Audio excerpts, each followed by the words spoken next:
രണ്ടാമത്തെ ഭാഗം. എനിക്ക് കാല് വേണ്ടമ്മ. 5 വയസ്സിലാണ് ആദ്യമായി കൃത്രിമക്കാൽ വയ്ക്കുന്നത്. കോട്ടയം മെഡിക്കൽ കോളേജിലെ ഡോക്ടർ സുരേന്ദ്രന്റെ നേതൃത്വത്തിലുള്ള സംഘമാണ് ആരോഗ്യത്തിനും ശരീരത്തിനും പാകമായ ഒരു കുഞ്ഞിക്കാൽ നിർമ്മിച്ചു തന്നത്. അതിനു മുമ്പും പിമ്പും ഓർമ്മകൾ അവ്യക്തമായിരുന്നുവെങ്കിലും വേദനകൾ എന്നും തറഞ്ഞു കിടക്കുമല്ലോ. വേദനകളല്ലാതെ മറ്റൊന്നും എനിക്കുണ്ടായിരുന്നില്ല.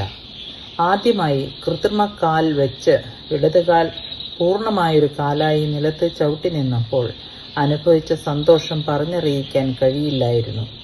ഈ ലോകം തന്നെ വെട്ടിപ്പിടിച്ചതുപോലെ 2 കാലിൽ നിവർന്നു നിന്നു. ഇനി മുതൽ അയൽപക്കത്തെ കുട്ടികൾക്കൊപ്പം ഓടണം, ചാടണം, നീന്തണം, മരം കയറണം. ഇനിയുള്ള നാളുകൾ സന്തോഷത്തിൻ്റെതാകും എന്ന ചിന്തയ്ക്ക് മേൽ വേദനയുടെ വലിയ അണുബോംബ് വീണത് പെട്ടെന്നായിരുന്നു. ഓരോ ചുവട് വയ്ക്കുമ്പോഴും കഠിനമായ വേദന കാർന്നെടുക്കാൻ തുടങ്ങി. പിന്നീട് അങ്ങോട്ട് വേദനയുടെ നാളുകളായിരുന്നു.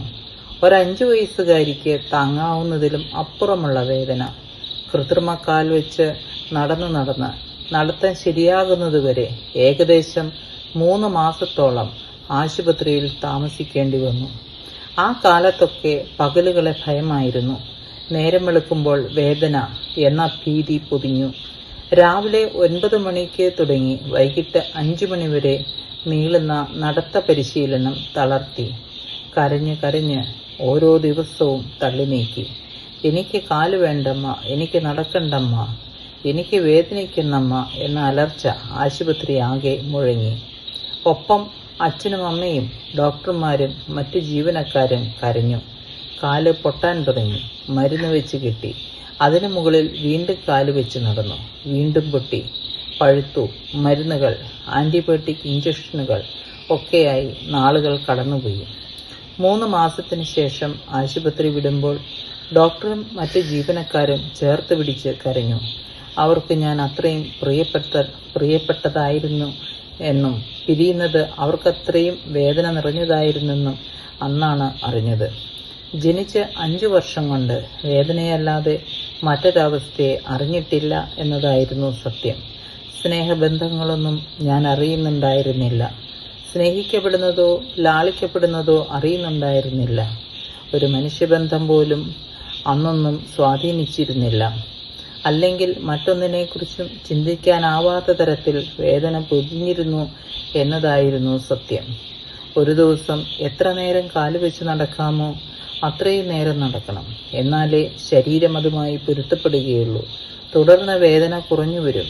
നടന്നാൽ മാത്രമേ അത് സാധ്യമാകൂ എന്ന് യാത്ര പറയുമ്പോൾ ഡോക്ടർ ചോർത്ത് പിടിച്ച് കൊണ്ട് പറഞ്ഞിരുന്നു. എങ്കിലും വേദന ഭയന്ന് നടക്കാൻ മടിച്ചു. ദിവസങ്ങളോളം നടക്കാതെ മുറിക്കുള്ളിൽ തന്നെ ഇരുന്നു. ഏകാന്തതയും വിരസതയും അലട്ടി. വിഷാദം എന്താണെന്നറിയാത്ത പ്രായത്തിൽ തന്നെ അതെന്നെ വലിഞ്ഞു മുറുക്കി.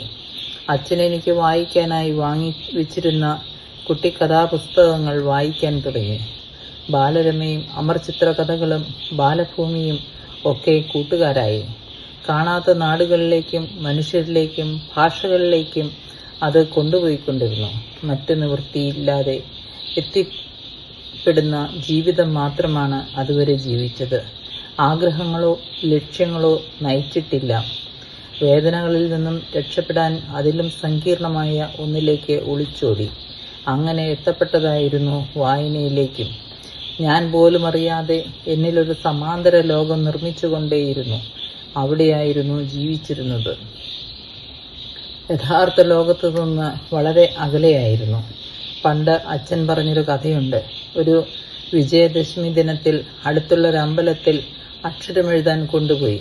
2.5 വയസ്സായിരുന്നു അന്ന്.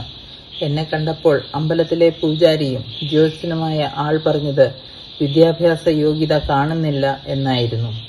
ഒരു കാലില്ലാത്ത, എഴുന്നേറ്റ് നിൽക്കാനോ നടക്കാനോ കഴിയാത്ത ഒരാൾക്ക് എങ്ങനെയാണ് പഠിക്കാൻ പോകാൻ കഴിയുന്നത് എന്ന ചിന്തയാകാം അയാളെ കൊണ്ടത് പറയിപ്പിച്ചത്. പക്ഷേ അയാളുടെ വാക്കുകളെ അവഗണിച്ചുകൊണ്ട് അച്ഛൻ അന്ന് അക്ഷരം പഠിപ്പിച്ചു തുടങ്ങി. ഏകദേശം 4 വയസ്സായപ്പോഴേക്കും നന്നായി എഴുതാനും വായിക്കാനും പഠിച്ചു. വീട്ടിനുള്ളിലെ ഏകാന്ത ജീവിതം വല്ലാത്ത അസ്വസ്ഥതയുണ്ടാക്കി. ഏകാന്തതയും വിരസതയും ചുറ്റിവരിഞ്ഞു. വീടിനടുത്തുള്ള കുട്ടികൾ കൂട്ടുകൂടി നടക്കുന്നതും സ്കൂളിൽ പോകുന്നതും കണ്ടപ്പോൾ അവർക്കൊപ്പം നടക്കാനും കളിക്കാനും സ്കൂളിൽ പോകാനുമൊക്കെ അതിയായി ആഗ്രഹിച്ചു.